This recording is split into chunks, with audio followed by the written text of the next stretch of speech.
Angkat. Korang nak angkat? Ha? Bismillahirrahmanirrahim. Assalamualaikum. Saya Ray, aka Sayap Kiri.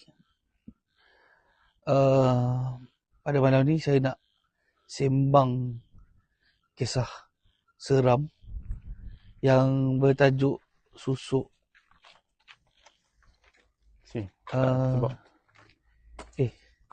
Aku tengah record ni. Ha? Record. Oh, sorry. Bila. Oh, ada. Aku record ni. Ada boleh letak. Aduh. Jom. Sorry bang.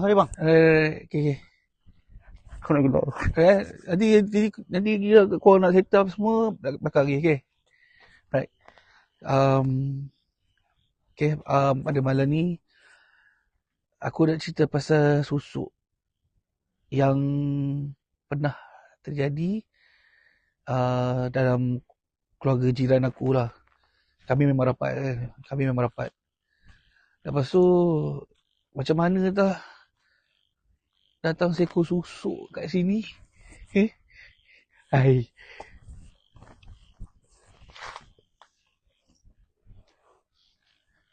Bang, apa ni?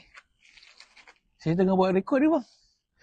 Abang jangan sampai saya aku.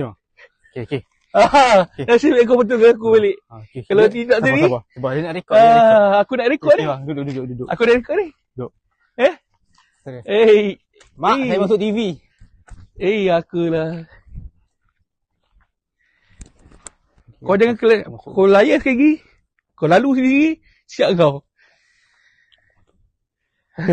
Panas aku. Kat mana tadi? Pasal jiran aku ni.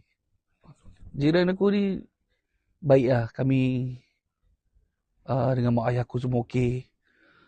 Lepas tu satu hari tu kami tak tahu yang dia ni ada pakai susuk lah.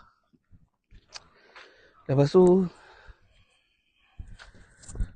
datang pula seekor susuk. Kereta tak kena lah. Alih kot. Alih kereta tu. Aku tak ada kunci. Aduh, aku tak bawa. Angkat.